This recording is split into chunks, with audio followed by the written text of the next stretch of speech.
Honours পদার্থবিজ্ঞান যারা প্রথম বর্ষে আছো 24-25 সেশনে, তাদেরকে আবারও স্বাগতম। ক্লাস করছো, ভালো লাগছে। পরীক্ষা এখনো আসেনি, তাই টেনশন বাড়েনি। হয়তো বা 2-1 মাসের মধ্যে শুরু হয়ে যাবে ইন কোর্স। দেখবে যে প্রতিটা চ্যাপ্টারের মিনিমাম 5টা 6টা চ্যাপ্টার কিন্তু, সরি, প্রতিটা কোর্সের মিনিমাম 4টা 5টা চ্যাপ্টার কিন্তু দিয়ে দিয়েছে ইন কোর্সে। মাথার উপরে বোঝা সৃষ্টি হয়ে যাবে। সুতরাং দেরি না করে চলে আসো আতিক ফিজিক্স সলিউশনের অনলাইন কোর্সে।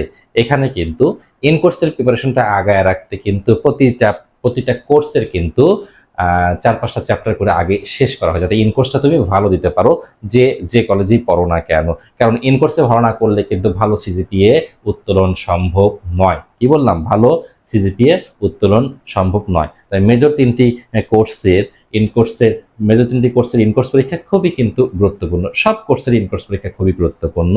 তারপরে এখানে ভালো মার্ক পেলে ভালো এবং বোর্ড পরীক্ষায় যদি তুমি ভালো করতে পারো, ভালো সিজিপিএ আসবে। ওকে, দ্রুত যোগাযোগ করতে পারো আতিক ফিজিক্স সলিউশনের অনলাইন কোর্সে।